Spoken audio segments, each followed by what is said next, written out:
19.7 million. Yeah, I bet you didn't expect me to say that. You probably also didn't expect my mic quality to sound like this. Okay, listen, my laptop is broken, and basically, okay, I didn't have time to get an adapter to connect my microphone to my phone, so this is what we get, okay? But I promise to you, it's still a good video, even though the audio is not going to be the greatest in the world. We're gonna make it work. I wanted to stay consistent and still get something out, so, you know. Anyway, okay, back to the video. Not only is this number close to the populations of Chile and Somalia, according to worldometers.info anyway, I'm not out here taking censuses, it's also the amount of views that this wolf has gotten in the past 10 months, which is absolutely insane. That is ridiculous. I've started to write this on August 20th, so it'll probably be an even higher number by the time I'm done too, and I'm pretty sure it is. Even the most recent video is nearing 1 million views in like 2 weeks, and I'm pretty sure it's at 1 million now, which is hard for me to even grasp. Oh, and let's not even mention the clones, dude. Every time something goes viral, clones will inevitably follow. I mean, it makes sense, right? You want to be successful too. And even Foxymation, the creator of this series, does credit the Walton Files as inspiration in the credits of like every single description of these videos. But even that being said, the amount of clones that I have seen in my recommended in the coming months after the first videos blew up was crazy. And don't get me wrong, okay, I actually do enjoy these. It's become a bit of a guilty pleasure of mine to watch them, but you gotta understand, okay, this is a whole different level. This series effectively ushered in its own fairy tale subgenre. That's how popular it is. Okay, that is something that like Local 58 and Mandela Catalog have done. That is big stuff. So, okay, why do people care about this series so much? I should probably talk about that, right? Well, all right, you're right. I guess we should get into the series and what I like and dislike about it personally. I said, I guess we should get into the series. You ever notice with fairy tales, you listen to them as a kid and you're like, oh, that was so fun and definitely something I should be listening to as I go to sleep. And then as an adult, you listen to them again and you're like, so you're saying this wolf ate Little Red Riding Hood and her grandmother, got axed open, filled with rocks, and then slowly died? I'm gonna be real, I don't think a wolf's stomach has enough room for 2 people. The point is, fairy tales are already creepy. Especially Little Red Riding Hood and Hansel and Gretel. I mean, come on, a witch with a candy house lures Hansel and Gretel and tries to eat them alive. That is insane. But let's be fair, this is the 2020s. I mean, I could literally see worse than that scrolling down my Instagram Reels feed. So it does make sense for fairy tales to be adapted for a modern audience. Okay, now we can actually get into the episode. I kind of did a second intro, my bad. Late one night, deep in the woods, a mother asks her daughter to bring her grandmother a basket of candy. She is obviously a very irresponsible mother. I mean, genuinely, have you ever thought about that? Why does she make her go alone? Just go with her. Is standing there staring at the wall really that much more important to you? Sorry, right. Little Red Riding Hood is one of those characters where I say, I don't think I would have done that, but I also don't really blame you for doing it. For example, if I see a bunch of animals that look like they just got done fighting a small army of skilled samurai, I'm probably gonna run home. Yes, I know that one looks like Freddy Fazbear, thank you, Marcelo. But I could see that if I was a child, maybe I would keep walking towards my grandmother's house because I'd feel like that's what I was told to do, so I needed to do it regardless. Does that mean that I think the decision isn't still stupid? No. But do I fully understand it? Yes. This is why it's Little Red Riding Hood's mom's fault all of this happened, because she knows how dangerous it can be in the woods at night. If the grandmother lives close enough for a child to walk to, that means that she's probably lived in the woods her entire life, unless the family just collectively chose to move to the woods when she had a child. I highly doubt it. I mean, even if the wolf didn't exist, have you never heard of, I don't know, bears or mountain lions? They might not wear overalls, but I think they're still dangerous. Speaking of the wolf, I love this character. He is just straight evil. There is no ounce of good in him. Unapologetically evil, even. Not that evil people usually apologize, but you get it. He is terrifying because even at this point in the series, we already know that he has no qualms with eliminating anything in his path. Young, old, animal, or human, you're done. Sure, it might be a little bit basic, but I think he does his job well for what he is. When I see that wolf on screen, I immediately get this feeling of hopelessness, which is a really good feeling to get from a horror villain. There's true fear in feeling helpless and knowing that there's very little that you can do and trying to escape despite that lack of control. Also, I have nowhere else to put this, so I was gonna say his design is also very iconic. There's not a lot of wolves walking around with overalls that are also taller than houses. So, you know, that's also a part of the reason why he's popular in my opinion. For example, when you see the wolf approaching Grandma's house, you know that she's cooked. Wait, so she knew her granddaughter was wandering through the woods in pitch black darkness just to bring her a basket of sweets? And she was okay with that? Yeah, you know, Grandma, I just can't really feel bad for you. Especially because she opens the door for the wolf after he says he's her granddaughter. What? Now, I don't know about you, but tell me if this sounds like a little girl to you or not. Yeah, no, that doesn't sound right. The wolf loves toying with his victims. I mean, obviously, he could have just broken the door down in this situation, right? But instead, he chose to wait and see if Grandma might just be senile enough to let him in. Before this, he took the same approach with Little Red Riding Hood. He could have easily torn her apart or physically forced her to tell him where she was going. But instead, he pretended to be nice so she would willingly give up the information that led to her grandmother getting eviscerated. It's simple, but very sadistic. This all leads to a part of the episode that actually creeped me out. Obvious spoiler warning ahead too. I'm not going to give you a timestamp because everything past this point is just spoilers. So if you don't want those, go watch the series link below and then come back for my opinion on it if you really care about it that much. Thank you for watching up to this point. For everyone else, let me set the scene real quick. In a desperate plea to escape from a terrifying creature that is currently searching for her, Little Red Riding Hood takes shelter in a dark room that she hopes her grandmother is in. And unfortunately for her, she's right. But she's not the grandma that she used to know, and she is not alone. An unimaginable sinking feeling enters her mind as she realizes that not only is her grandmother no longer, but the monster that took her away is about to come for her next. Let's see what her mom was doing during all this time. Oh, well, looks like she was just standing there staring at the wall the entire time, which means she could have just gone with her daughter. Who would have known? There are a couple things from this episode that I also like that I forgot to mention up until this point. Making the characters look like board game pieces to show their proximity to the wolf. Pretty cool. I think the real life segments of walking through the woods fit well, and the section where Little Red Riding Hood is in the house running from the wolf is actually pretty creepy. I also like that they used two different designs for the wolf, you know, the nice version and the evil version, much like the pumpkin rabbit from the Walton Files, which, like I said earlier, this series was heavily inspired by.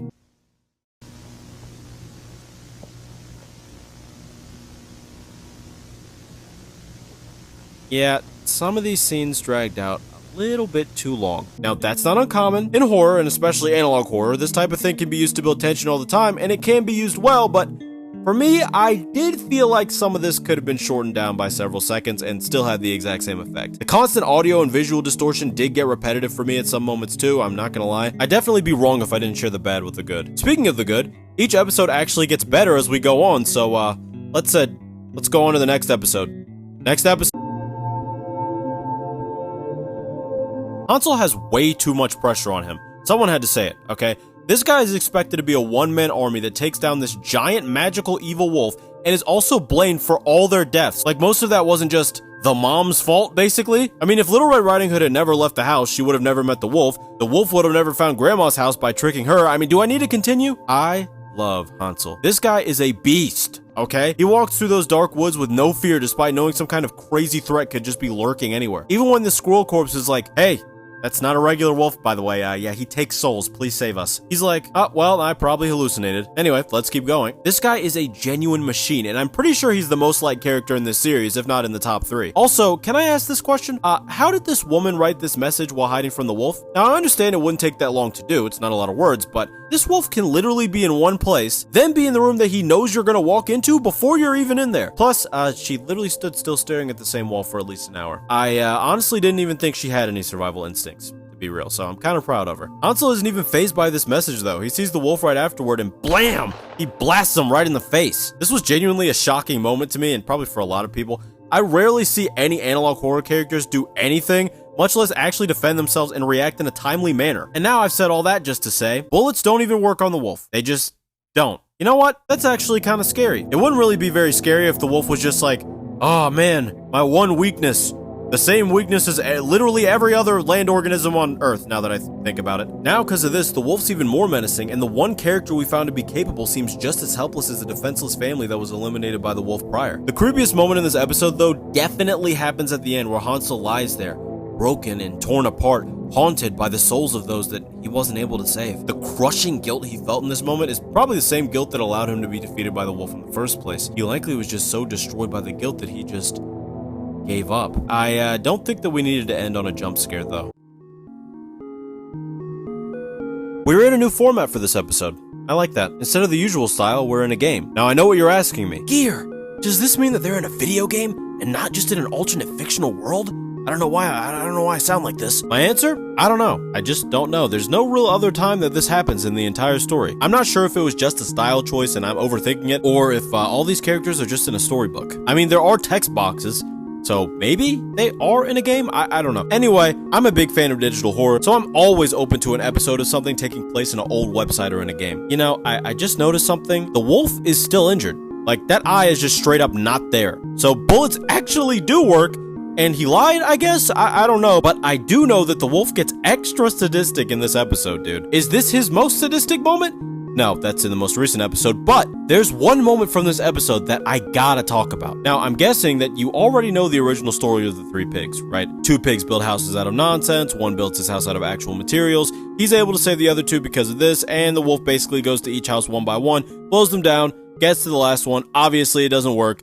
You get it. Well, if you replace blowing the house down with breaking in and ripping them apart, it's basically the same story. After the pig in the straw house that has a wooden door for some reason is viciously torn to shreds, the wolf makes his way to the second pig, who just manages to build his house out of sticks and get inside before the wolf arrives. Now we get to the crazy part. The wolf tries to do that same nonsense trick he did on Grandma, but this pig is a bit smarter than that. He's like, I don't know, show up at the window if it's really you. So, in a normal response, the wolf holds his brother's severed head up to the window while he stares at his reaction. I want you to actually think about how insane this is really quickly.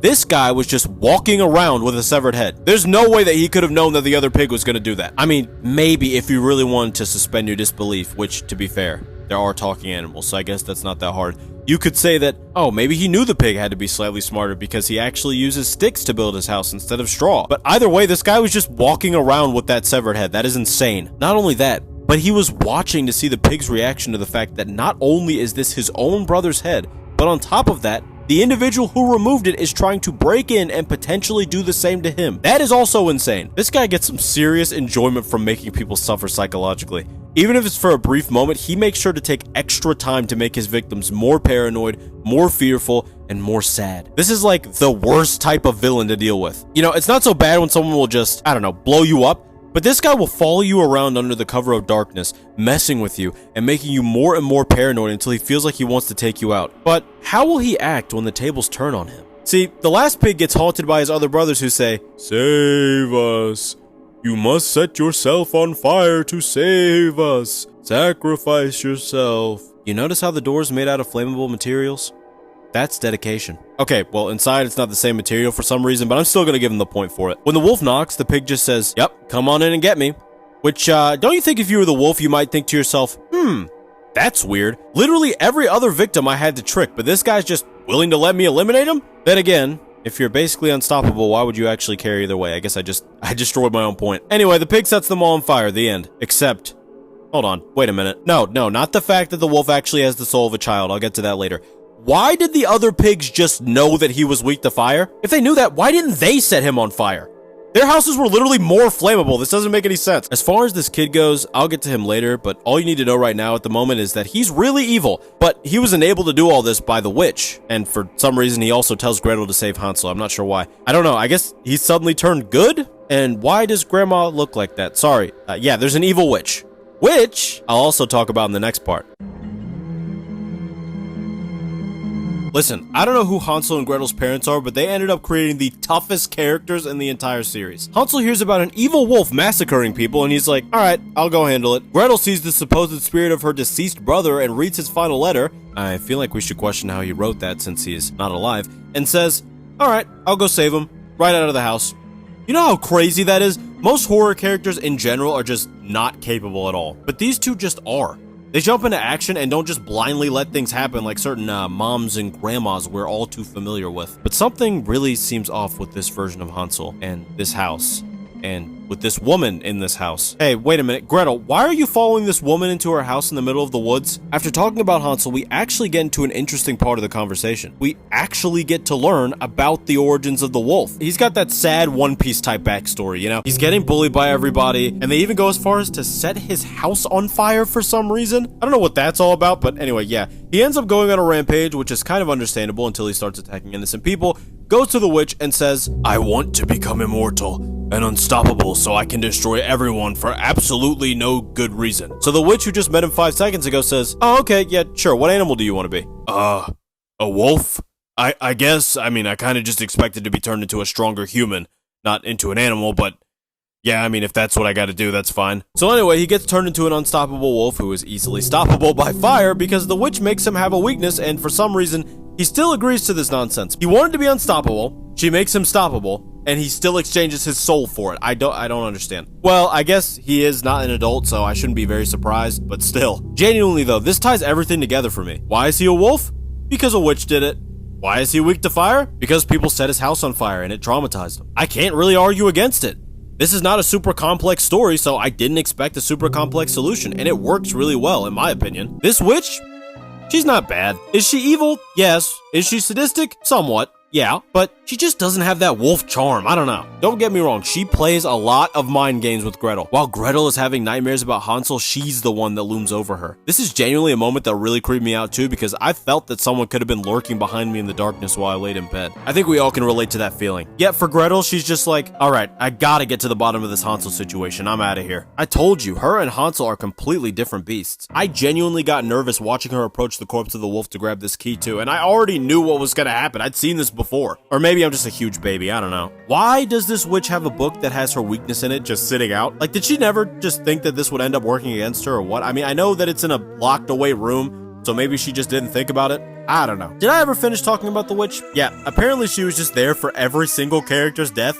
Just watching, like some even sicker version of Live Leak, I guess. Also, she did keep Hansel clinging onto the edge of his life just to lure Gretel in there and to take him out in front of her, so you know what? Yeah, the witch actually is pretty terrifying. I mean, she's even more calculated than the wolf when you really think about it. Too bad her weakness was literally in the book that I mentioned earlier, and Gretel does not play games. So yeah, that was the end of that. Very bittersweet ending. Also, not actually over. Yeah, I tricked you. Sorry. But come on, the wolf's coming back, okay? I can't just stop at the end of this storyline. There's a bonus episode. Now, most of it I'm just going to leave you to watch, but I will say that I was very happy to see Hansel get the ending he actually deserved, and I think you can really see the improvements in Foxymation's style at this point. It feels a bit cleaner and more unique, like it's actually taking its own path away from the Walton Files style. I really like it. Now, I'm not going to lie to you, I've never heard the story of the wolf and the 7 young goats, but I'm also not surprised that it involves death and a wolf being filled with rocks again for some reason. What was the Brothers Grimm's obsession with that? Actually, why is this wolf alive again? And why are you in the forest at 12 a.m. picking apples despite knowing that this wolf exists? Come on. But to be fair, she ran away instead of staring at a wall for an hour, so I'll give her that. I definitely like her a lot more than Little Red Riding Hood's mom. At least she actually tries to protect her children. The 7 little goats also aren't bad characters to me. I do like the fact that they have actual conversations with each other, even though they have text-to-speech voices. They go through conflict, and you can actually tell through their brief interactions, each one has a distinct personality. They all want to listen to their mother, but as time continues to pass, one grows too restless and decides to search for her, even despite his brothers trying to stop him. Let me, little children. Why are you still trying that? He ends up jumping through the window. Yeah, I mean, I guess that works. This next sequence is where I realized how much Foxymations had actually improved, though. I could genuinely feel the fear and tension as these two sat behind this piece of furniture. I don't know what it is. Even the sound design here is way better than what I remember from the past. When one gets picked off and the other hopes that the wolf still hasn't noticed, I genuinely felt unnerved. I had a brief moment where I wondered if there was any way that he'd be able to escape. And then I was greeted with something unexpected.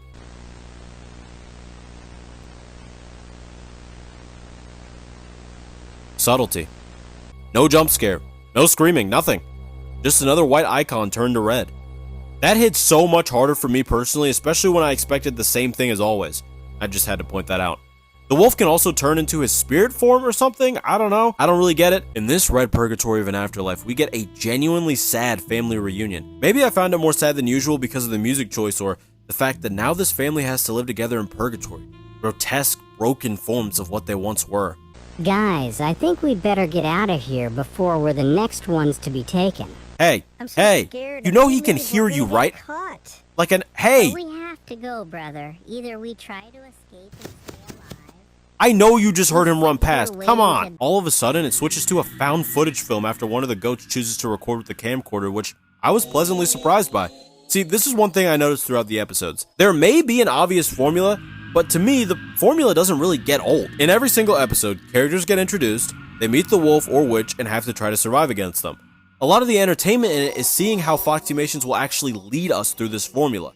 Despite following that same premise, things have improved drastically throughout the episodes. Also, Hansel is back, dude. Let's go. This has greatly pleased me, dude. And I'm sure he definitely won't end up dying in the next episode again. Overall, I think this iconic wolf has done a great job ushering in a new generation into internet horror, just as Creepypasta did when I was a kid. It's really awesome knowing that some of the people who watch this have already created their own works and will likely go on to make something amazing when they're older. Honestly, I think this wolf's run is only just getting started.